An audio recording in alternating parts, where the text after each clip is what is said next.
Hello students, today we will start next chapter, that is hydrocarbons, chapter number 13 in 11th class chemistry.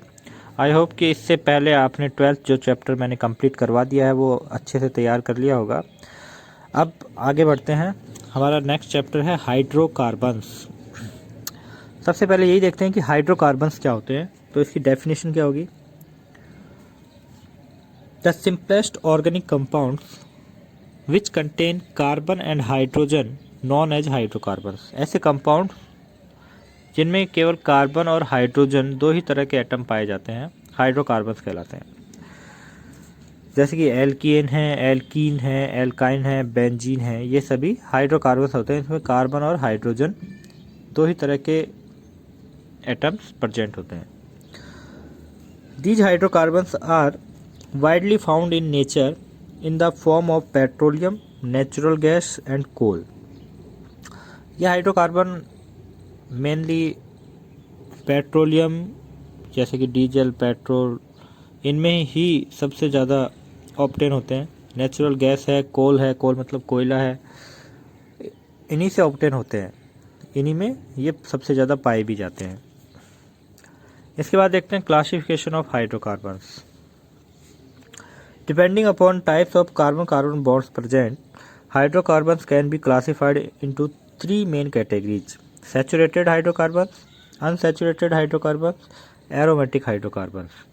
तो ये words तो हमने 10th class में भी देखे हैं कि सैचुरेटेड हाइड्रोकार्बन्स मतलब एल्केन, ऐसे हाइड्रोकार्बन्स जिनमें कार्बन कार्बन के बीच में केवल सिंगल बॉन्ड प्रेजेंट होता है, सैचुरेटेड हाइड्रोकार्बन्स होते हैं।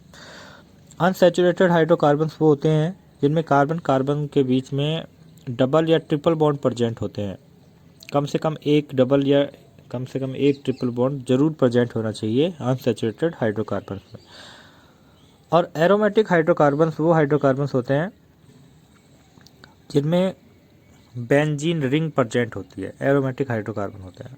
बेंजीन रिंग दिख गई है तो हम कह देंगे कि ये हाइड्रोकार्बन एरोमेटिक हाइड्रोकार्बन है। तो इनका डिटेल से हम स्टडी करेंगे। सबसे पहले सैचुरेटेड हाइड्रोकार्बन्स ही देखते हैं। जैसा कि मैंने बताया, saturated hydrocarbons contain carbon carbon single bonds. It is also classified into two categories. तो सैचुरेटेड हाइड्रोकार्बन जिनमें carbon carbon single bond present होता है, इनको भी फिर हमने टू टाइप में क्लासिफाइड कर दिया। ओपन चेन हाइड्रोकार्बन जिनको एल्केन बोलते हैं, और क्लोज चेन हाइड्रोकार्बन जिनको साइक्लो एल्केन बोल देते हैं। ठीक है ना। तो सबसे पहले एल्केन ही देखते हैं, open chain hydrocarbon.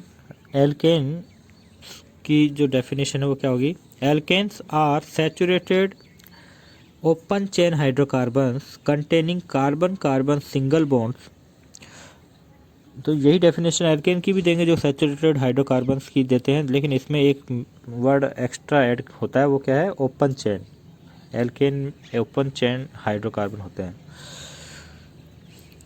Methane is the first member of this family. सबसे फर्स्ट मेंबर एल्केन का क्या होता है? मेथेन होता है, CH4 जिसका मॉलिक्यूलर फॉर्मूला होता है। These are normally inert, therefore they are also called as paraffins। जो एल्केन जो होते हैं इनका अदर नेम पैराफिन भी होता है। ग्रीक वर्ड है पैराफिन। पैराफिन का मतलब है पैरम प्लस एफिनिश, दो वर्ड से मिलकर बना है। पैरम का मतलब होता है वेरी लेस, एफिनिटी मतलब अट्रैक्शन। तो इन दोनों ग्रीक वर्ड से मिलकर एक नया वर्ड बना दिया पैराफिन। पैराफिन का मतलब बहुत ही कम एक्टिव कंपाउंड पैराफिन कहलाते हैं, जो कि एल्केन्स हैं। ठीक है। ये जो एसिड, बेस या फिर इलेक्ट्रोफाइल, न्यूक्लियोफाइल, इन सब के प्रति बहुत ही कम रिएक्टिव होते हैं। The general formula is CnH2n+2।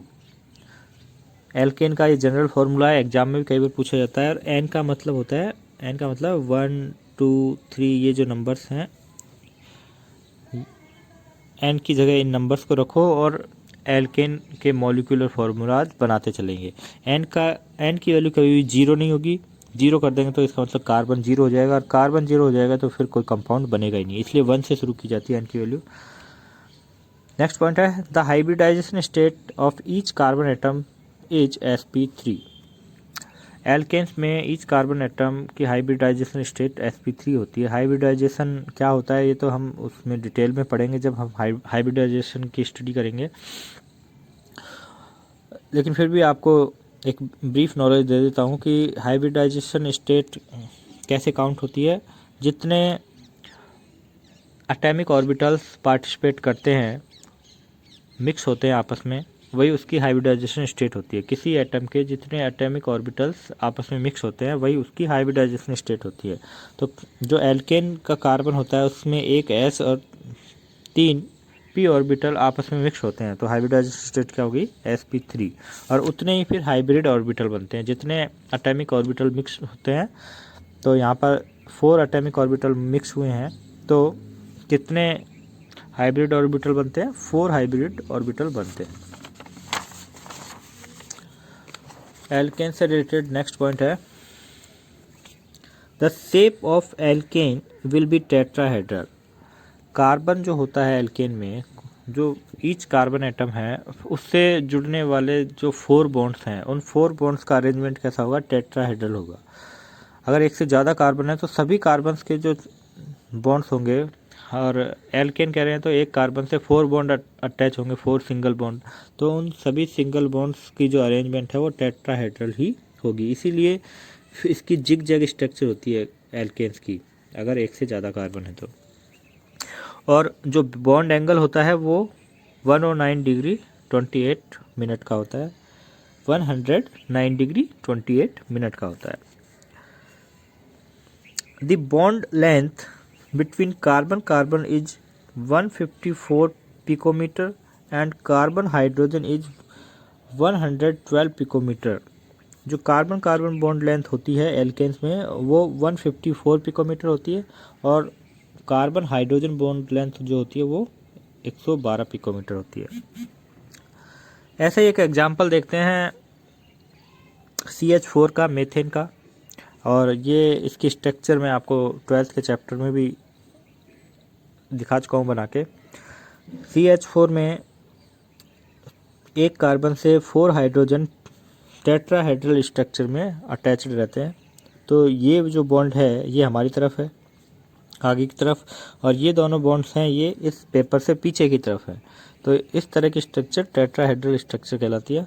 और जो ईच बॉन्ड एंगल है वो फिक्स रहता है सभी का, चाहे इसकी बात कर रहे हो, चाहे इस बॉन्ड एंगल की बात करें, चाहे इसकी बात करें, सभी जो बॉन्ड एंगल्स हैं वो 109 डिग्री 28 मिनट के होते हैं। इसके बाद है नॉमेनक्लेचर ऑफ एल्केन्स। नॉमेनक्लेचर हमने डिटेल में पढ़ा है 12th के चैप्टर में, इसलिए यहाँ पर सिर्फ कुछ ही एल्केन्स के नेम एज ए सैम्पल मैंने दिए हैं। और यहाँ एक चीज़ और ऐड करी है, एल्केन्स के कॉमन नेम भी कैसे लिखे जाते हैं वो भी यहाँ मैंने बताया है कि जैसे 4 कार्बन का एल्केन है, वैसे तो एल्केन के कॉमन नेम लिखने की ज़रूरत नहीं होती, फिर भी कई बुक्स में लिख देते हैं, तो वो किस तरह से लिखते हैं वही देखना है हमें। 4 कार्बन की एक स्ट्रेट चेन है, 4 कार्बन का एल्केन क्या होता है? ब्यूटेन होता है। और इसका जब कॉमन नेम लिखना होता है तो फिर हम उसके आगे स्मॉल n लगा देते हैं, n ब्यूटेन। 5 कार्बन का होता तो n पेंटेन, इसी तरह 6 कार्बन का होता तो n हेक्सेन। ये कॉमन नेम हो गया, n को हटा दो वो उसका IUPAC नेम हो जाएगा। ऐसे ही 4 कार्बन का एल्केन है, ये 4 कार्बन का एल्केन है, तो 4 कार्बन का एल्केन ब्यूटेन होता है, लेकिन इसमें एक आइसोफॉर्म भी है। तो अगर इसका जनरल नेम करना हो, कॉमन नेम करना हो, तो हम इसके नेम में आइसो लगा देंगे, क्योंकि यहाँ पर आइसो हमें आइसोफॉर्म दिख रही है, तो इसकी क्या बोल देंगे? Iso butane. लेकिन IUPAC नेमिंग अलग तरीके से होती है। IUPAC नेमिंग में मेन कार्बन चेन का सिलेक्शन करते हैं, तो यहाँ पर ये मेन कार्बन चेन का सिलेक्शन किया हमने, और फिर नंबरिंग करी तो सेकंड कार्बन पे एक मिथाइल ग्रुप है, तो हमने क्या नेम कर दिया? 2 मिथाइल ब्यूटेन, 2 मिथाइल प्रोपेन। ये ब्यूटेन नहीं आएगा, यहाँ पे क्या आएगा? प्रोपेन।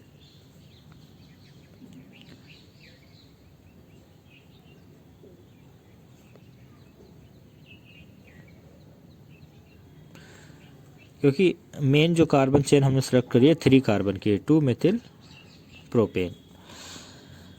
ऐसा ही इसमें देखिए, इसमें भी आइसो ग्रुप दिख रहा है तो 5 कार्बन का एल्केन है तो पेंटेन है, और आइसो ग्रुप दिख रहा है तो आइसोपेंटेन इसका कॉमन नेम हो गया। लेकिन आईयूपीएसी नेम करेंगे तो पहले मेन कार्बन चेन का सिलेक्शन करेंगे, फिर नंबरिंग सेकंड कार्बन पे एक मिथाइल ग्रुप है तो 2 मिथाइल 4 कार्बन की मेन चेन है ब्यूटेन, तो ये इसका नेम हो गया। ठीक है, ऐसे ही ये देखिए यहाँ पर ये नियो ग्रुप हमें दिख रहा है। नियो ग्रुप क्या होता है, एक कार्बन 4 कार्बन से अटैच है और जिसमें से 3 कार्बन मिथाइल ग्रुप के होते हैं, लेकिन यहाँ तो चारों ही मिथाइल ग्रुप के हैं।